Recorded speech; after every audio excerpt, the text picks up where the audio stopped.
You are viewing an NGSS and TEX-aligned 3rd grade Forces and Motion workbook.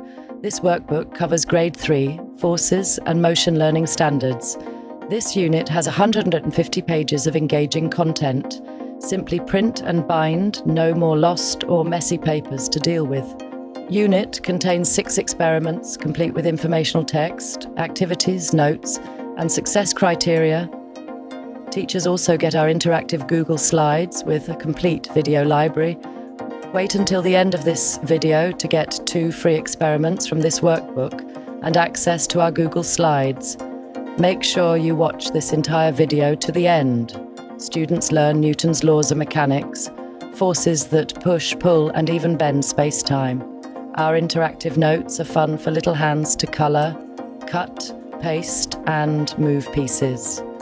Integrate this into Women's History Month. We include great women in physics such as Vera Rubin, who discovered dark matter, Jocelyn Burnell discovered pulsars, and Caroline Herschel discovered many comets. If you would like 2 free experiments from this book and access to Google Slides, an amazing free gift, just download our free experiment linked in the product description. Next, sign up for our email list that is available to you within that free experiment. When you sign up for our email, you automatically get the 2nd experiment and access to our complete Forces and Motion Google Slides library. Come and visit us at anthropologistinheels.com.